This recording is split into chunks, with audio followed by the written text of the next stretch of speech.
So Russian very strong pushes for this special European security plan and security strategy.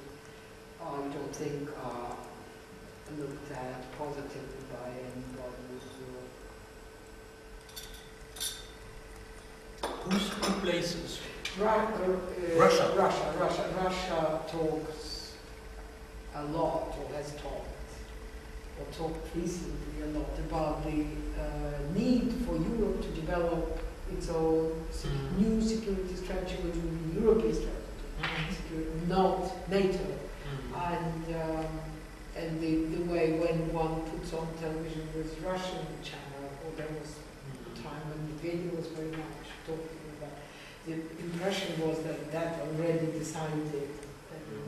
So this doesn't look very changed. It is the same in Europe.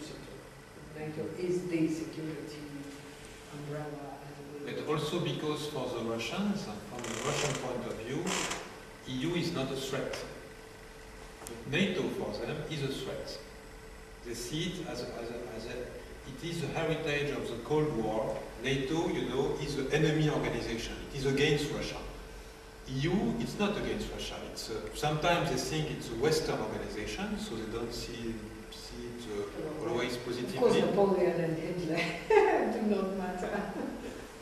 But they don't see today. Okay. This is the way how this is being thought about. Any questions? Ivo, do you have anything? Because I would like to ask about the now and about training public servants in this in politique étrangère. What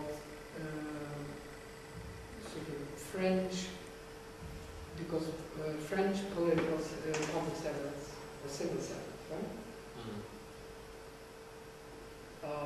Are also French, and you don't have civil servants who are European, separately from being German or French.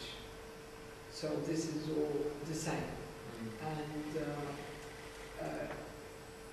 simply how your public servants are, because this is your special, I understand this is what you are responsible for. Is it only for the ENA, or it is about the politique étrangère? No. In ENA, I have an administrative task, which is to be director of international relations. So but not how the public servants are trained in your students, how they are trained in this particular subject. You mean in ENA? How they are trained? Yeah. Because you have this. There is it's like administrative instruments, fiscal instruments, different kind of things that. In ENA, we made, there is two things. Firstly, there is an initial training, essentially for French men, but there are also a few foreign civil servants or students.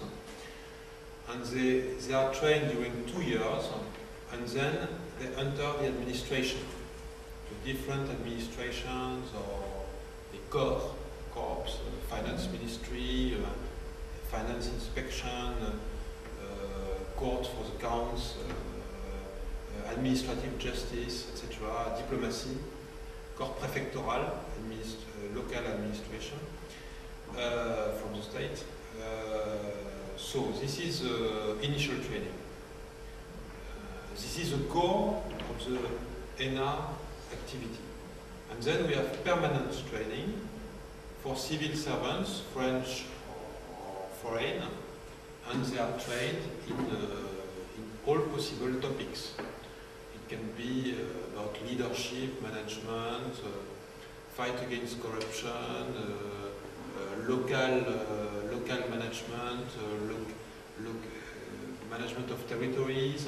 Of course, we have trainings in European matters, European affairs, many training in European affairs, in diplomatic affairs also, all matters related to civil service and to state administration. When you are talking, the mission of the European Union, as it is presented to children and public servants and sort of what is it, and also this the neighborhood, the future of neighborhood, and understanding what is the role of it for the European Union is a sort of a belt which keeps in the today's status, or it is the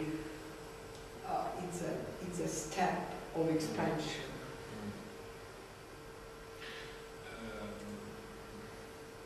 So is it connected somehow? Because mission doesn't have any global missions. European Union, when we talk about the mission of European Union. Mission? You mean Maybe training? like mission, no, M-I-S-S, mission. Mission of... Delegations? Or? No, of the European Union as this, you know, as a global actor. As a global actor, yes. So yes, of course, neighborhood policy is very important. What mission does it have?